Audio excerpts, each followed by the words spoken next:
We touched on this in the video on resonance, but I want to devote an entire video to aromatic compounds. Aromatic compounds. And one of the big mysteries in chemistry is why they were named aromatic compounds, because it clearly comes from the word aroma.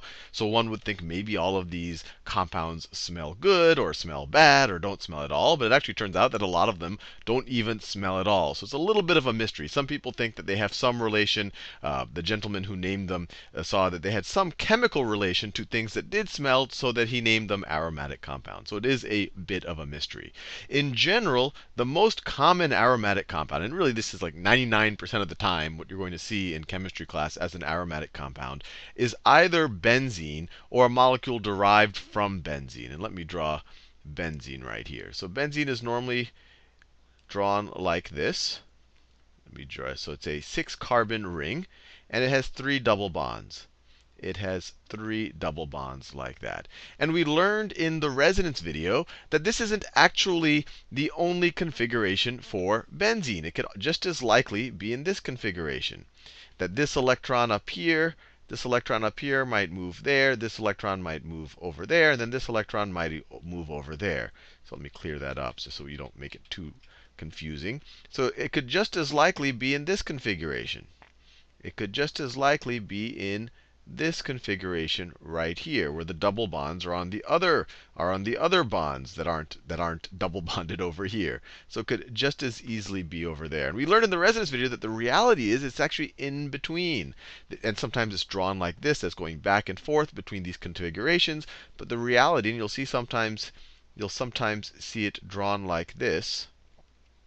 You'll sometimes see it drawn like this, which is a circle in between, in the middle of the hexane ring, I guess you could say, or the benzene ring, which is showing that the electrons, those pi electrons, those electrons that form the double bond, are actually they're going back and forth between this. They're just spreading around the entire ring. And what makes aromatic compounds interesting is because these pi electrons can spread around the entire ring, that it's actually a much more stable configuration, or a much more stable molecule than what you would predict if you just looked at one of these two configurations. And another way that it's often drawn looks something like this. Another way, and I'm just doing it in yellow just to have something in a different color. Sometimes you'll just see this, that it's someplace in between that and that. So you'll have a dotted line there, dotted line, dotted line, dotted line, dotted line, dotted line. This is the most common kind of shorthand for showing both benzene and for showing that it's experiencing this resonance, that you have this conjugated system of pi electrons, and I'll help you visualize that in a second. But you also might see it something like this, that it can go back and forth and everything in between these two configurations. Now, just to visualize what's going on, because you'll see sometimes hear people talk about conjugated system of pi electrons, I want to actually help a little bit more of visualizing what the molecule might look like in 3 dimensions. What it might look like in 3 dimensions. So that is the 6-carbon ring right there. So it's carbon, carbon, carbon, carbon, carbon, carbon. And then each of these carbons is bonded to 3 other atoms. It's bonded to 2 carbons, and it's also bonded to a hydrogen. So let me draw the hydrogens here. So they're also bonded to hydrogen. So this one will have a hydrogen over here. This will have a hydrogen over here. That will have a hydrogen over there. That one has a hydrogen over there. Hydrogen and hydrogen right over there. So if we talk about hybridization, we have 3 hybridized orbitals. This is sp2 hybridization. And each of these have a leftover pi orbital that has not been hybridized. It's not directly bound to, or that does not have a sigma bond to another atom. So you have these pi orbitals, and these pi orbitals look like these dumbbells. So you have a pi orbital over here. You have a pi orbital over here. Pi orbital over here. Pi orbital over there. You have another pi orbital over there.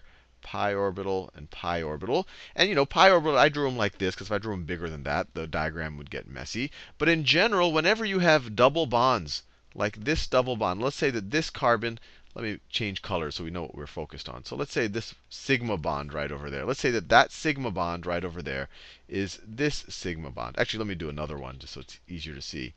Let's say that this sigma bond right over here is this sigma bond between these two carbons. This double bond, the double bond in blue, this one, or in purple right over there, that's due to these overlapping pi orbitals. That carbon's pi orbitals and that carbon's pi orbitals overlapping. I haven't drawn them overlapping, but, well, actually, an electron can really show up. It's all probabilistic anyway, but I could draw them big enough, they would overlap, and these electrons would form that extra pi bond. What happens in a conjugated system of pi electrons, let me write that down since it's a very fancy word. Conjugated. Conjugated system. System of pi, let me write, you can, yeah, pi electrons. Conjugated system of pi electrons. These guys, as we see, they could be bonded with each other. These guys could overlap. So there could be an overlap going on over here.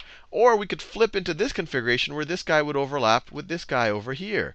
And the reality is that these pi electrons will actually be able to float around the ring. They'd actually be able to float around all of these pi orbitals right over there. They'd actually be able to float around the ring. So that's what people are really talking about when they talk about aromatic compounds or aromaticity, that because of this, this is a more stable compound. And the most typical one you're going to see is a 6-carbon chain with 3 double bonds, benzene, or things derived from them. But there actually are more general ones. In general, you're going to see anything that has 4n plus 2, 4n plus 2 pi electrons in a cycle is going to have aromaticity, or it's going to be an aromatic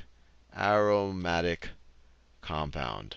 So let's just confirm this actually makes it. So each of these guys over here have 1 pi electron. Even though this looks like kind of 2 bonds, remember this is one pi orbital right over here, and you have 1 electron that's going to be in this entire pi orbital. So this has 1 pi electron, 2, 3, 4, 5, 6. Another way to think about it, each of these double bonds involves 2 pi electrons. So 1, 2, 3, 4, 5, 6. So that follows what is called Huckel's rule. That follows what is called Huckel's rule.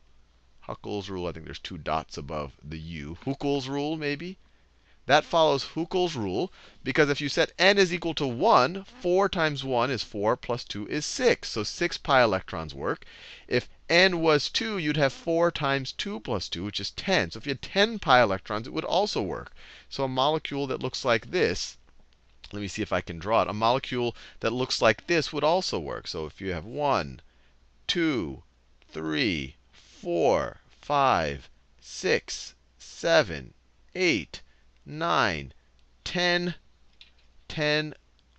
carbons, and then you had 5 double bonds. So 1, 2, 3, 4, 5, just like that. And you can imagine these guys could flip around, but this would also be an aromatic compound. This has 10 pi electrons. Each of the carbons have a pi electron, or you could count the pi electrons on each end of these pi bonds. 1, 2, 3, 4, 5, 6, 7, 8, 9, 10. Now, this is one thing that I always wonder. It's like, okay, it worked with 6, it worked with 10, but what about 8? It seems like with 8, maybe these electrons, these double bonds could flip around just as easily. So what if I had, or even 4, what if I had a molecule that looked like this? What if I had a molecule that looked like this? Or a molecule that looked like a stop sign? So 1, 2, 3, 4, 5, 6, 7, 8. That had double bonds that alternated like this. You might say, hey, maybe those also are aromatic compounds. Those also experience aromaticity, because couldn't this guy jump around here and then that guy over there, and the electrons cycle around, or this guy jump over, these electrons move there, those move there, those move there, and those move there. And it turns out that in these compounds, it's actually the electrons do not, the pi electrons do not stabilize the system. That this is actually less stable than if it was not in a cycle. So actually, this is these right here that don't follow the 4n plus 2. So 4n plus 2, you're talking about 6, 10, 14 pi electrons, which usually means 14 carbons or 10 carbons or 6 carbons. The ones that don't follow them but are still cyclical and still have these alternating bonds, these are called anti-aromatic. These are anti-aromatic, and are actually very unstable. These are very, very unstable and are more likely to break into a non-cycle. Anyway, hopefully you found that vaguely useful.